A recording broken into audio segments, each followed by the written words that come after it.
Hi, this is Mrs. Shepherd and welcome to Daily Challenge video number 26.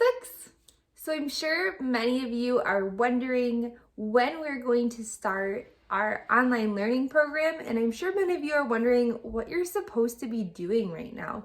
We've been gone for just over a month and there hasn't been a whole lot that you've had to do. So I'm just going to let you know a little bit about what is coming up. Starting on April 27th, which is 1 week from today, we will start our learning plan for the rest of the year.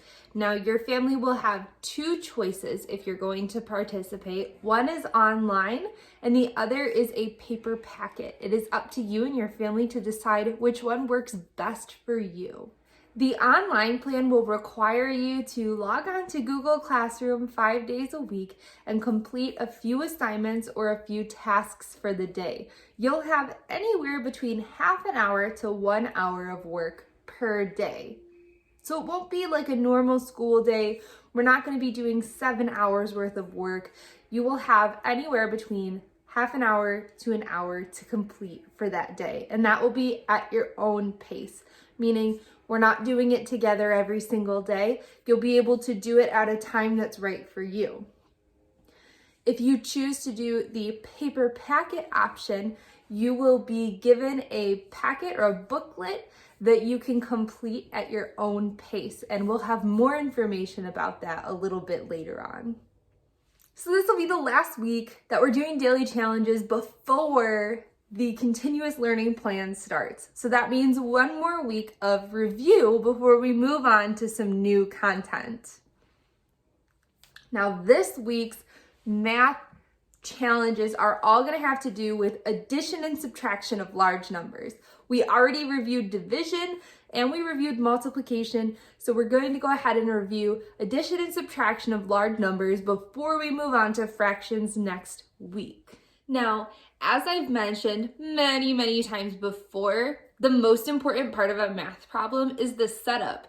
So we're going to look at a 4-digit addition problem, and I want you to notice that I lined up my ones place, I lined up my tens place, I lined up my hundreds place, and I lined up my thousands place. Now, my second number doesn't have a number in the thousands, so I have to be sure to just leave that part blank. As always, when I'm adding, I'm going to start in the ones place. So first I'll do 9 plus 7, and that gives me 16. That 6 goes in the ones place, and that 1 or 10 will go into the tens place. And then I move on to the tens place. So now I have 1 plus 0 plus 2 gives me 3. It is 9 or less, so I have nothing that I have to move to the next column. The next column, in the 100s column, I'm going to add 3 and 6. That gives me 9. 9 is still a 1-digit number, so I have nothing that I have to move to the thousands. And now I have 4 plus nothing would give me 4, so I'm just going to bring that down. So my answer would be 4,936. Your job today is to do 10 addition problems. Just addition. We'll talk about subtraction a little bit later in the week. Just addition today, 10 of them with 3-digit numbers or larger. So this week's ELA theme is going to be on story elements. So all of the activities that I'm going to have you do that are ELA focused this week are going to have to do with a book that you're currently reading or have recently read. So think about any novel. It could be fiction, historical fiction, anything that tells a story would be perfect.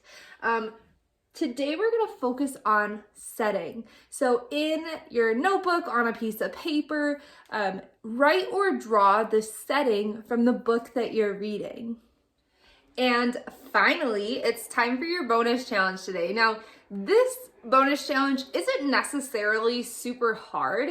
It just might take you some time and it might force you to think outside the box a little bit because honestly, it's a lot harder than it seems like it would be. So your challenge today is an ABC scavenger hunt. Obviously in 4th grade, we're well past our ABCs, but Your challenge is to find an item in your house that starts with each letter of the alphabet. So you'll have to find something that starts with A, B, C, then D, then E, and so on.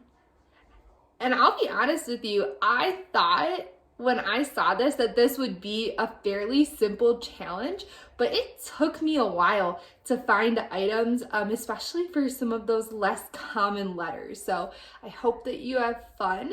If you have a brother or sister or parent that wants to play with you, you can see who can complete the list first. Thank you for watching Daily Challenge number 26. I hope that you're all well. I'm really excited to see you guys in these upcoming weeks, to talk to you and to get started on our remote learning plan. Of course, if you have any questions for me, your parents can message me on Blooms, or you or your parents can send me an email. As always, be safe, have fun, and listen to your parents.